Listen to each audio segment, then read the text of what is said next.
अब एक बात बताइए, जोड़ने के लिए और क्या करें? मैं पूरे टाइम इनका जो बैनर पोस्टर जो एजेंडा है आज के कार्यक्रम का, इस न्याय अधिकार महाकुंभ का, उस पर मैं गौर कर रहा था तो निजीकरण का विरोध, ठेकेदारी प्रथा में भी आरक्षण, आरक्षण का जो खत्म हो रहा है, आरक्षण को जो खत्म किया जा रहा है उसको बचाने का सवाल, जाति जनगणना का सवाल, ठेके पट्टे में भी रिजर्वेशन का सवाल, क्योंकि भाई ठेके पट्टे एक ही जाति के लोगों या एक ही तबके के लोगों को क्यों मिले? इस देश में सारी छूट गरीब कमजोर मजलूम के बेटे को भी मिले ना, कि वो अमित शाह के बेटे जय शाह की तरह कंपनी बनाए और 2-4 साल में ही करोड़ों करोड़ रुपया कमा ले। 14 अप्रैल को बाबा साहब की मूर्ति पर भी माला पहना देते हैं और वहीं बैठ करके, अब तो बाबा साहब की मूर्ति पर माला पहनाना छोड़िए, उनके आगे कुछ भगवानों की आकृति भी बनने लगी है दिल्ली में। पहचान रहे ना आप? बन रही ना आकृति। अब पता नहीं वो बाबा साहब के चरणों के पास क्यों बना दिया अब मैं इतना अपमान, और कोई भावना आहत नहीं हुई किसी की। भाई बाबा साहब तो कुर्सी पर बैठे हुए थे और नीचे वहां बना दिया, क्या जरूरत है बनाने की? लेकिन इसके खतरे को समझिए, अभी नीचे बनी है, फिर कब माथे के ऊपर बन जाएगी हम आप जान ही नहीं पाएंगे। डॉक्टर अंबेडकर ने यह बात कही कि मुझे मूर्तियों में मत खोजना, मैं आपको किताबों में मिलूंगा। डॉक्टर अंबेडकर की ही मूर्ति बनवा के पूज रहे हैं ये सारे लोग जो अंबेडकर का विरोध करते हैं। क्या संभावना नहीं है कि कल को उन जगहों पर भी आपको अंबेडकर फूले पेरियार की तस्वीर मिल जाए, जिन जगहों पर बैठकर अंबेडकर, फूले पेरियार, बिरसा मुंडा, जयपाल मिंडा इनके सपनों का भारत बनाने के खिलाफ नीतियां बनाई जा रही होंगी और सामने दीवार पर तस्वीर आपके महापुरुषों की लगाई गई होगी।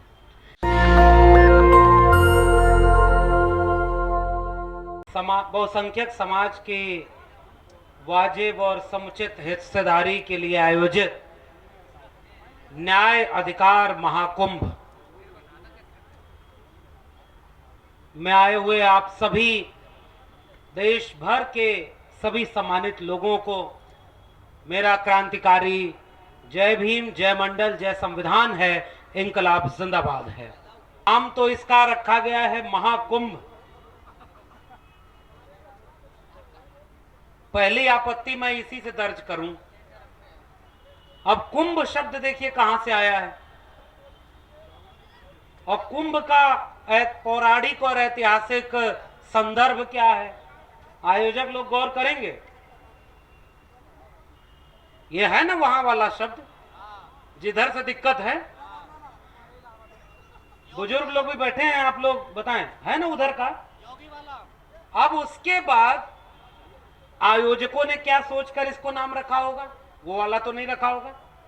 आयोजक तो वैचारिक लोग हैं, वी द पीपल, पैगाम और तमाम जो संगठन के लोग, मैं जानता हूं ये लोग बहुत मेहनत कर रहे हैं, बहुत संसाधन जुटा करके, लोगों को जुटा करके ये आयोजन जो करते हैं, ये बहुत बड़ी बात है। पिछले दिनों भी आयोजन किया था, फिर कर रहे हैं और लगातार करते जा रहे हैं। यानी ये वैचारिक लोग हैं, तो इसका मतलब इन्होंने जो इसका इस्तेमाल किया है वो जुटान के अर्थ में किया है, लोगों को इकट्ठा करने के अर्थ में किया है, और बहुत बड़ी तादाद में लोग हों ऐसी उम्मीद करते हुए इसका नाम महाकुंभ रख दिया। तो भाई गलती इनकी थोड़ी है। अब हमारे लोगों की यह जागरूकता है, अति जागरूकता है।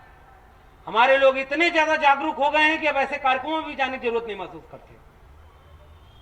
बहुत जागरूक हैं, घर में बैठे होंगे, यहां कम लोग हैं, लेकिन मुझे उम्मीद है कल भीड़ आएगी, कल और लोग आएंगे, और लोगों को आना चाहिए। तो जैसे शब्द भले ही ब्राह्मणवादी हो, हमने उसका इस्तेमाल सकारात्मक किया। अब दीपक भी यहां रखा हुआ है, आपत्ति तो इसमें भी होनी चाहिए। अब मैं क्या क्या बोलूं, सारा मैं ही बोलूं, लोग मेरे ऊपर भी आपत्ति करेंगे। कहने का मतलब यह है कि जब लोगों को जोड़ना पड़े तो अब अब एक बात बताइए, जोड़ने के लिए और क्या करें? मैं पूरे टाइम इनका जो बैनर पोस्टर जो एजेंडा है आज के कार्यक्रम का, इस न्याय अधिकार महाकुंभ का, उस पर मैं गौर कर रहा था तो निजीकरण का विरोध, ठेकेदारी प्रथा में भी आरक्षण का जो खत्म हो रहा है, आरक्षण को जो खत्म किया जा रहा है उसको बचाने का सवाल, जाति जनगणना का सवाल, ठेके पट्टे में भी रिजर्वेशन का सवाल, क्योंकि भाई ठेके पट्टे एक ही जाति के लोगों या एक ही तबके के लोगों को क्यों मिले? इस देश में सारी छूट गरीब कमजोर मजलूम के बेटे को भी मिले ना, कि वो अमित शाह के बेटे जय शाह की तरह कंपनी बनाए और 2-4 साल में ही करोड़ों करोड़ रुपया कमा ले। ये छूट तो सबके बच्चों को होनी चाहिए। ये बात केवल अमित शाह के बेटे को क्यों लागू हो? बिना बैट बॉल खेले बीसीसीआई का चेयरमैन बन जाए।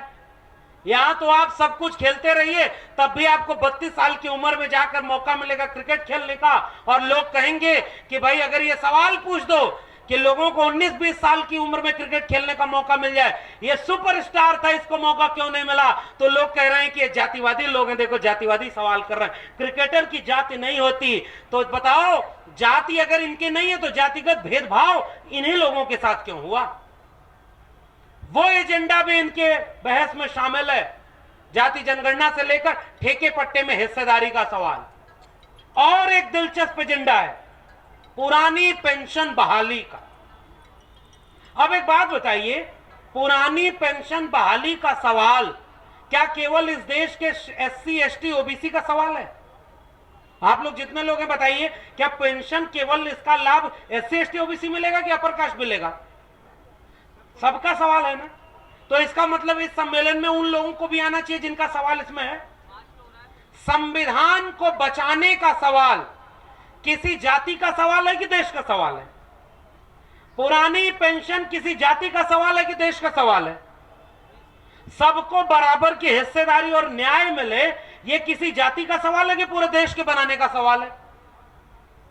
लेकिन मैं तो परेशान हूं यह बात सोचकर और विचार कर रहा हूं कि संविधान को बचाने की कोई भी रैली पूरे देश में आप देखो, उसकी अगुवाई इस देश का वंचित शोषित बहुजन समाज ही कर रहा होगा। 26 नवंबर को न मेरा बात मानना तो पढ़ लेना, खोज लेना, 26 नवंबर संविधान दिवस इस देश में कहां कहां मनाया जाता है और कौन लोग उसको मनाने वाले हैं।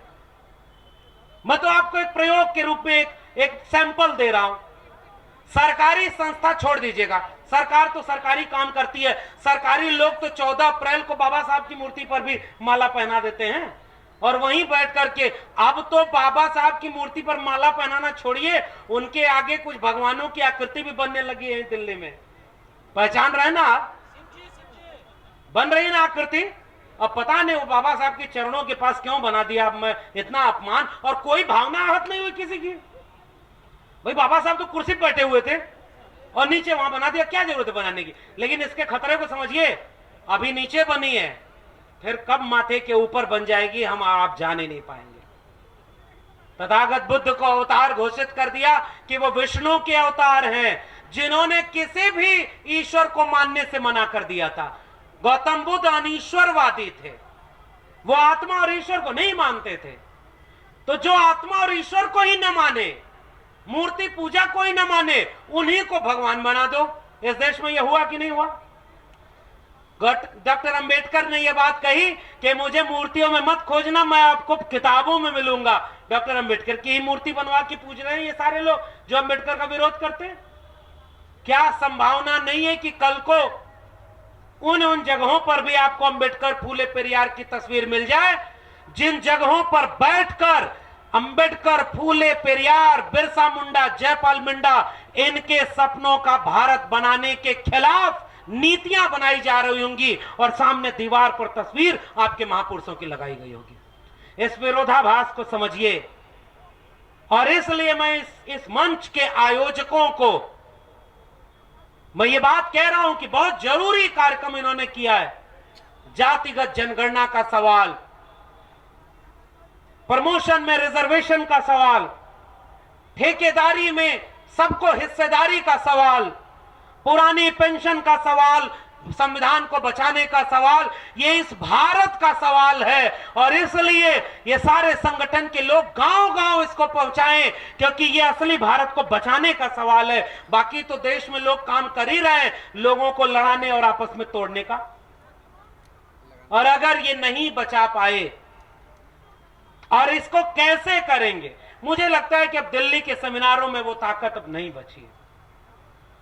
हम सारे वो लोग जागरूक लोग हैं जो सब ये बात जानते हैं, वही इस पंडाल और इस मंच पर आए। मैं भी वही सारी बात बोल रहा हूं जो हर जगह बोल रहा हूं।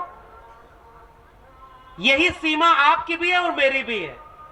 और इसलिए मैं ये गुजारिश करके अपनी बात खत्म कर रहा हूं कि आओ इस मशाल को गांवों तक ले चलें। आयोजकों का अभिवादन, हिम्मत की है इन्होंने। मैं इनकी हिम्मत को सलाम करते हुए ये चाहूंगा कि इस वैचारिक और आंदोलन की लड़ाई को भारत के गांव-गांव तक पहुंचाया जाए, ताकि आने वाले वक्त में हम उस भारत को बचा सकें जिसको बनाने के लिए हमारे पुरखों ने शहादत दी। सावित्रीबाई फूले, फातिमा शेख, उन्हें याद करते हुए आज के दिन, अपने पुरखों को याद करते हुए मैं अपनी बात खत्म करता हूं। बहुत बहुत शुक्रिया, धन्यवाद। नेशनल दस्तक की आपसे गुजारिश है कि अगर इसको बचाना चाहते हैं तो नेशनल दस्तक को सब्सक्राइब करने के लिए रेड कलर के सब्सक्राइब बटन को दबाएं, फिर बेल आइकन की घंटी दबाएं। नेशनल दस्तक को बचाने के लिए बहुत जरूरी है कि हर खबर को शेयर करें, लाइक करें, कमेंट जरूर करें।